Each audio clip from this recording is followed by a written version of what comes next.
வணக்கம். இன்றைக்கி நம்ம பார்க்க போகிற சமையல் ஒரு சூப்பரான தேங்காய் சட்னி எப்படி செய்யலாங்கிறத பார்க்கலாம். எப்பயும் போல் இல்லாமல் இது மாதிரி ஒரு சில பொருட்கள்லாம் கொஞ்சம் சேர்த்து செஞ்சு பாருங்கள், வித்தியாசமாகவும் இருக்கும். வாங்க எப்படி செய்யலாங்கிறத பார்க்கலாம்.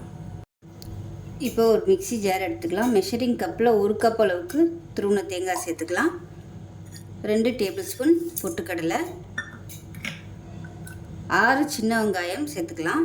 இது கூடவே காரத்துக்கு தகுந்த மாதிரி பச்சை மிளகாய் சேர்த்துக்கோங்க. இது சின்ன பச்சை மிளகாய் இருந்தாலும் காரமாக இருக்கும், அதனால் நான் ஒரு 5 6 எடுத்திருக்கேன். அதை சேர்த்துக்கலாம்.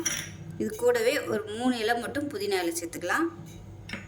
இது கூடவே சின்ன துண்டு பூண்டு, அதே மாதிரி சின்ன துண்டு இஞ்சி சேர்த்துக்கலாம். அது கூடவே கொஞ்சமாக ஒரு 5 6 இலை கருவேப்பிலை சேர்த்துக்கலாம். இந்த சட்னிக்கு தேவையான உப்பு சேர்த்துக்கலாம். 1/4 டீஸ்பூன் போல் ஜீனி சேர்த்துக்கலாம். இது ஆப்ஷனல் தான். இப்போ இதில் தேவையான அளவுக்கு தண்ணி ஊற்றிட்டு அரைச்சிட்டு பார்க்கலாம்.